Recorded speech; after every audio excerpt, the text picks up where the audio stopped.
Good evening. I'm Senator Tim Scott from the great state of South Carolina. We just heard President Biden's first address to Congress. Our president seems like a good man. His speech was full of good words, but President Biden promised you a specific kind of leadership. He promised to unite a nation, to lower the temperature, to govern for all Americans, no matter how we voted. This was the pitch. You just heard it again. But our nation is starving for more than empty platitudes. We need policies and progress that brings us closer together.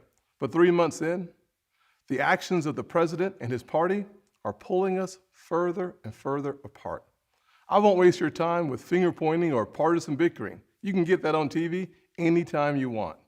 I want to have an honest conversation about common sense and common ground, about this feeling that our nation is sliding off its shared foundation and how we move forward together. Growing up, I never dreamed I would be standing here tonight.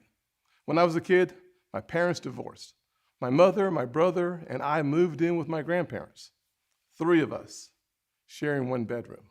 I was disillusioned and angry, and I nearly failed out of school. But I was blessed. First, with a praying mama. And let me say this, to the single mothers out there who are working their tails off, working hard, trying to make the ends meet, wondering if it's worth it, you can bet it is. God bless your amazing effort on part of your kids. I was also blessed by a Chick-fil-A operator, John Moniz, and finally with a string of opportunities that are only possible here in America. This past year, I've watched COVID attack every rung of the ladder that helped me up. So many families have lost parents and grandparents too early. So many small businesses have gone under. Becoming a Christian transformed my life, but for months, too many churches were shut down. Most of all, I'm saddened that millions of kids have lost a year of learning when they could not afford to lose a single day. Locking vulnerable kids out of the classroom is locking adults out of their future. Our public schools should have reopened months ago. Other countries did. Private and religious schools did. Science has shown for months that schools are safe. But too often, powerful grown-ups set science aside, and kids like me were left behind. The clearest case I've seen for school choice in our lifetimes, because we know that education is the closest thing to magic in America. Last year, under Republican leadership, we passed 5 bipartisan COVID packages. Congress supported our schools, our hospitals, saved our economy, and funded Operation Warp Speed, delivering vaccines in record time. All 5 bills got 90 votes in the Senate. Common sense found common ground. In February, Republicans told President Biden we wanted to keep working together to finish this fight. But Democrats wanted to go it alone. They spent almost $2 trillion on a partisan bill that the White House bragged was the most liberal bill in American history. Only 1% went to vaccinations, no requirement to reopen schools promptly. COVID brought Congress together 5 times. This administration pushed us apart. Another issue that should unite us is infrastructure. Republicans support everything you think of when you think of infrastructure. Roads, bridges, ports, airports, waterways, high-speed broadband. We're in for all of that. But again, Democrats want a partisan wish list. They won't even build bridges to build bridges. Less than 6% of the president's plan goes to roads and bridges. It's a liberal wish list of big government waste, plus the biggest job-killing tax hikes in a generation. Experts say when all is said and done, it would lower wages of the average American worker and shrink our economy. Tonight, we also heard about a so-called family plan, even more taxing, even more spending to put Washington even more in the middle of your life from the cradle to college. The beauty of the American dream is that families get to define it for themselves. We should be expanding opportunities and options for all families, not throwing money at certain issues because Democrats think they know best. Infrastructure spending that shrinks our economy is not common sense. Weakening our southern borders and creating a crisis is not compassionate. The president is also abandoning principles he's held for decades. Now he says your tax dollars should fund abortions. He's laying groundwork to pack the Supreme Court. This is not common ground.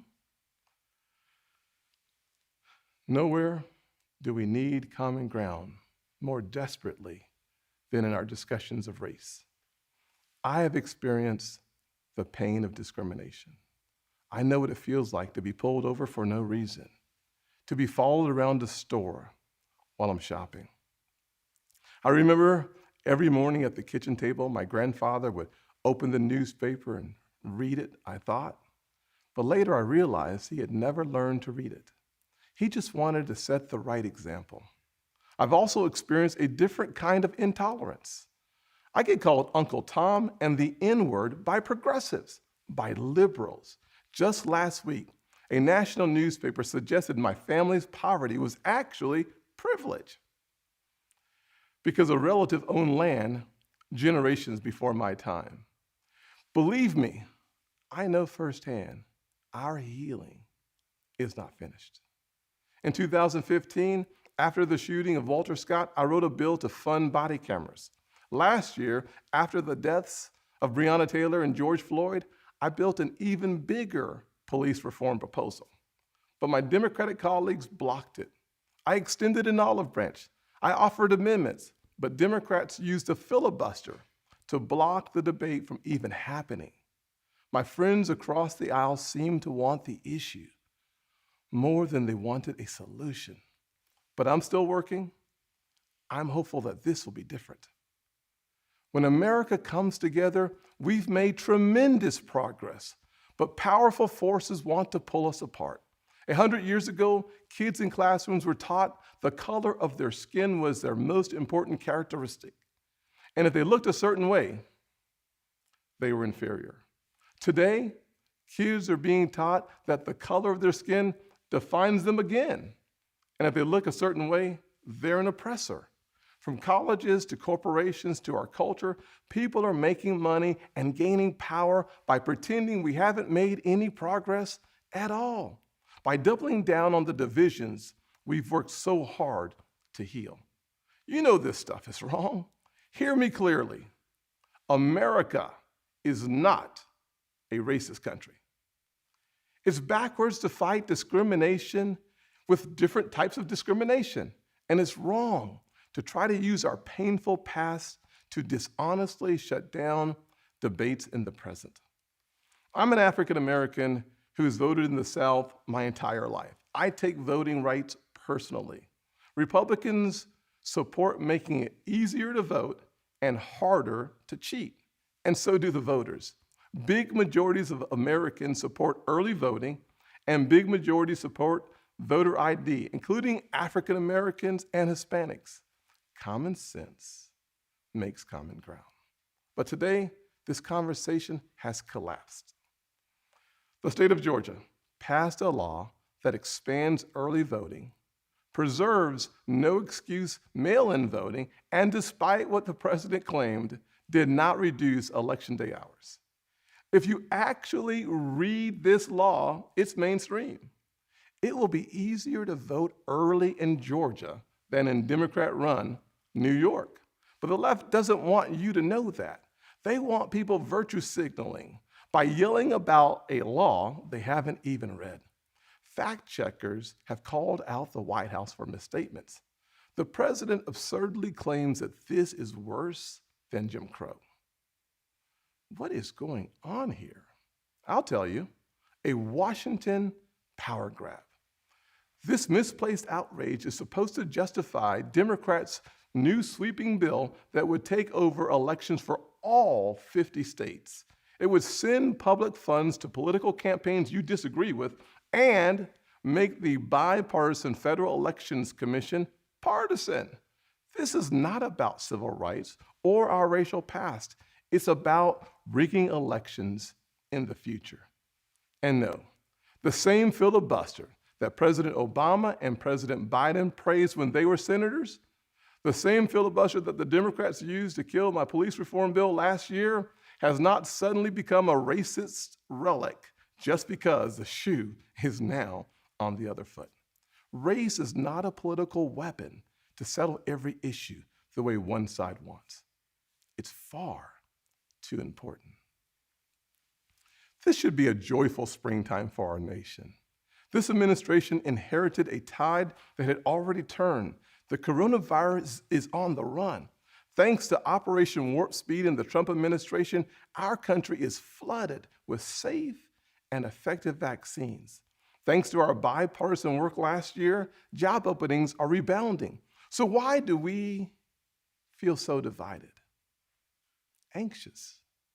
A nation with so much cause for hope should not feel so heavy laden. A president who promised to bring us together should not be pushing agendas that tear us apart.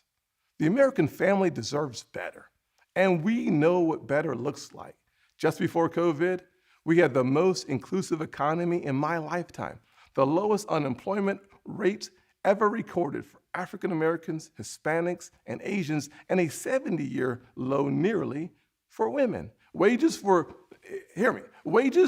growing faster at the bottom than at the top. The bottom 25% saw their wages go up faster than the top 25%. That happened because Republicans focused on expanding opportunity for all Americans. In addition to that, we passed opportunity zones, criminal justice reform, and permanent funding for historically Black colleges and universities for the first time ever. We fought the drug epidemic, rebuilt our military, and cut taxes for working families and single moms like the one that raised me. Our best future will not come from Washington schemes or socialist dreams. It will come from you, the American people, Black, Hispanic, white, and Asian, Republican and Democrat, brave police officers in Black neighborhoods. We are not adversaries. We are family. We are all in this together, and we get to live in the greatest country on earth. The country where my grandfather in his 94 years saw his family go from cotton to Congress in one lifetime. So I am more than hopeful. I am confident that our finest hour is yet to come. Original sin is never the end of the story, not in our souls and not for our nation. The real story is always redemption. I am standing here because my mom has prayed me through some really tough times. I believe our nation has succeeded the same way because generations of Americans in their own ways have asked for grace and God has supplied it. So I will close with a word from a worship song that really helped me through this past year of COVID. The music is new, but the words draw from Scripture. May the Lord bless you and keep you, make his face shine upon you and be gracious to you. May his presence go before you and behind you and beside you. In your weeping and your rejoicing, he is for you. May his favor be upon our nation for 1,000 generations, and your family and your children and their children. Good night, and God bless the United States of America.